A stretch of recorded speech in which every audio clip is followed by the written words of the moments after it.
Hi there YouTube, how are you doing? Welcome to my channel. Here we talk about issues to do with the African diaspora, politics, life, love, music and everything in between. Welcome to my new subscribers, and if you're interested in any of these topics, please feel free to like and subscribe to my channel. Okay, so I wanted to talk briefly about what it means, what the term African diaspora means, and why it's important for us to, in the diaspora, to have an interest in what is going on the continent and how the actions of our leaders impact us here in the diaspora, either directly or indirectly. So when we speak about the African diaspora, we're speaking about people from African descent who are living abroad, so outside of the continent. So it could be people who were born on the continent, so on African soil, who have migrated and now live in the UK or the US.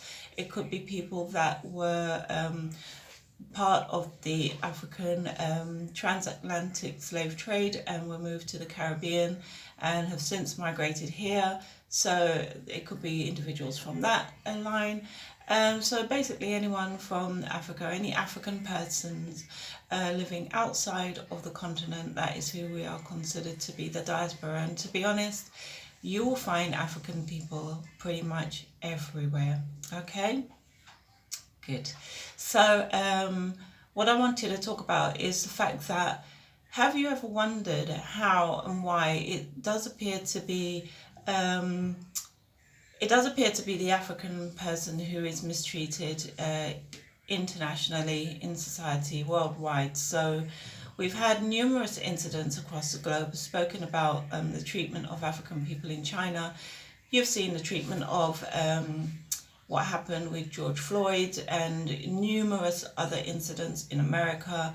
Even if we look at our leaders, our past leaders, look at the way they've been treated. But if you want to look at the average everyday person, I honestly believe that if the continent of Africa was more powerful, more united, more together, I do not think those incidents would occur at the frequency they do now. If you can, so I don't know of many cases of any Russian individual or Chinese individual being treated very poorly by the police in the US or even here, because if they were, it would be an international diplomatic row. It would be very serious business. You simply do not play with those nations. But the world, for some reason, does see Africa as a bit of a plaything. Our leaders often have the impression that they're, puppets to the West and are not taking care of their citizens on ground, and therefore have no time or no real awareness in terms of what is happening to their citizens outside of their own soil. So the African Union have a sixth region. They do have a diaspora division.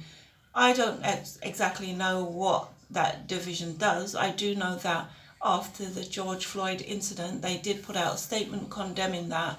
Very quiet, very private. If you didn't look for it, you probably would have missed it. So I actually looked for it just to see what they're doing.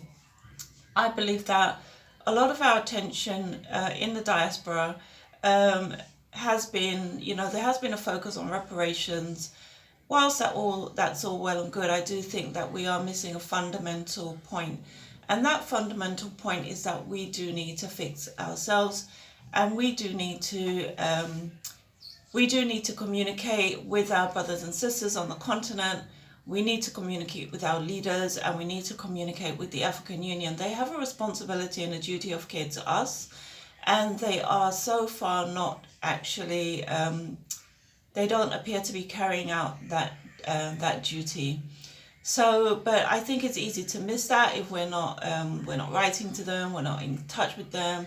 They don't know what we want. They don't really know that much about us. And to be fair, the African Union is going to have quite a lot of issues on its hands because of the current state of affairs with a lot of countries. But that's no excuse. We're still here. I think that, if we see that the treatment of Black people outside of Africa is very poor, that is directly a correlation to the way that to Africa's standing in the world. Basically, it's really directly linked to your world standing and the level of respect that they have for you as a continent.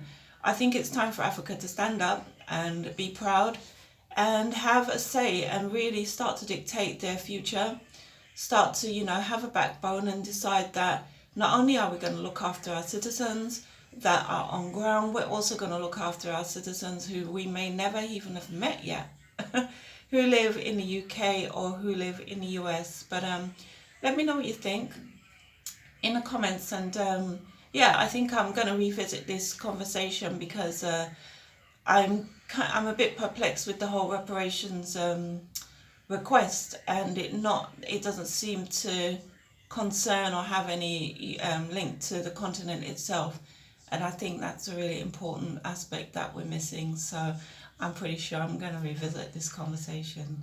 All right, take it easy. Bye for now. Peace.